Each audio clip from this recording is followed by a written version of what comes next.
पाटील, तुम्ही आता जे म्हणलात की सरसकट म्हणू नका, पण तुमची मागणी तर सरसकट आहे. थांबा. तुम्ही आता म्हणलात की सरसकट म्हणू नका, पण तुमची मागणी तर सरसकटच आहे. मग ती सरसकटची मागणी बदलली आहे का?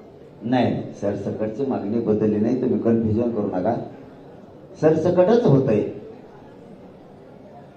मराठा आणि कुणबी एक हे 58 लाख नोंदीच्या आधारावर तुम्ही GR काढा. 2004चा आधार आहे त्याला. आणि नसल बी तरी पोटजात उपजात म्हणून तत्सम जात म्हणून तुम्हाला ती आरक्षणात मराठी घेता येते. तर फक्त तेवढंच करा, ते सरसकटच होतंय. तुम्हाला काय करायचं आम्ही आमचं बघू ना.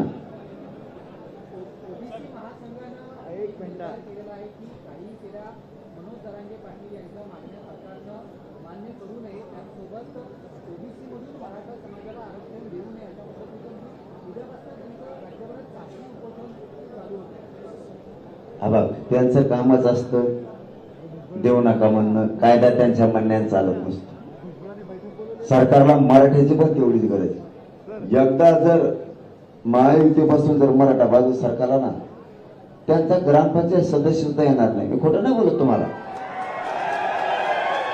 आडमोठा बोलत नाही, तुम्हाला खोटं बोलत नाही, किंवा त्यांना घाबरीत नाही, किंवा सरकारला धमकी देत नाही.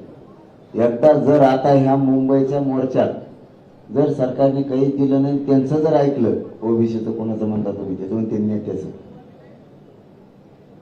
तर मराठीत जर लाट पसरली नाराजीची, खोटं बोलत नाही तुम्हाला, प्रत्येक वार्डात 40-50 कवाना मराठीचं मतदान आहे.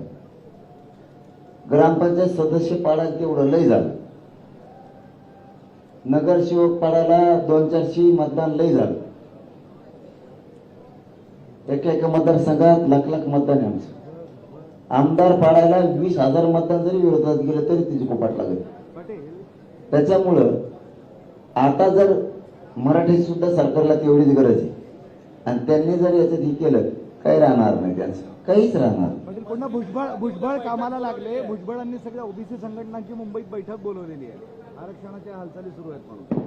नाही, त्याला नाही मोजेत व्हावे. त्याला मोजेत नाही, त्याला कामच काय दुसरं.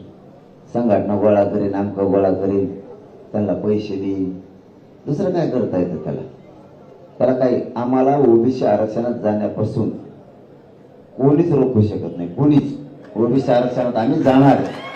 तुमचं आंदोलन जसं ऍक्टिव्ह झालं तसं भुजबळी ऍक्टिव्ह व्हायला लागलेलं.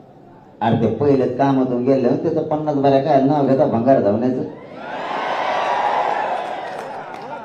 गेल्या 3 दिवसांपासून पत्रकार तुमच्या आंदोलनाचं वार्तांकन करतात, मात्र त्यांच्यावरच हल्ले व्हायला लागले, दगड मारली जातात.